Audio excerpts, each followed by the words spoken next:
انا ماليش منافس. الجمله دي قاتله، لما تتقال اعرف على طول ان انت مش فاهم قوي البيزنس بتاعك، او مش فاهم قوي انت بتبيع ايه اصلا.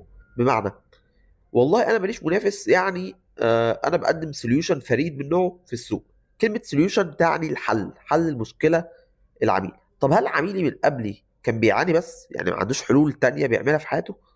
نوعا ما اكيد في معظم الحالات هيبقى عنده حلول بيعملها في حياته، حتى لو حلول بدائيه وتقليديه، بس هي موجوده.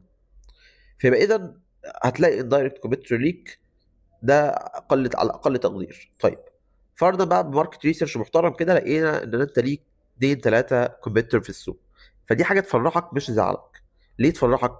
عشان ببساطه الكومبيتيتور هو حد قام بانواع كونتنت مختلفه، جرب شوف التفاعل بيجي ازاي، جرب انواع الكونتنت البيعيه، وعرف هو ازاي يبيع المنتج ده للعميل ده. ومن هنا بنبدا نقول ان احنا المنافسه قوه لينا مش العكس. طيب عشان اعرف بقى انواع الكونتنت اللي بتجيب تفاعل، وعشان اعرف انواع الكونتنت اللي فعلا بتبيع، فانا محتاج اشوف الكونتنت بتاع المنافسين ده، واجمع مثلا احسن 5 منافسين وهحطهم في تول زي فان بيج كارما عشان اشوف بيها التوب 25 بوست، اشوف بيها مواعيد النشر، اشوف بيها التوب كيوردز اللي بتجيب تفاعل عالي.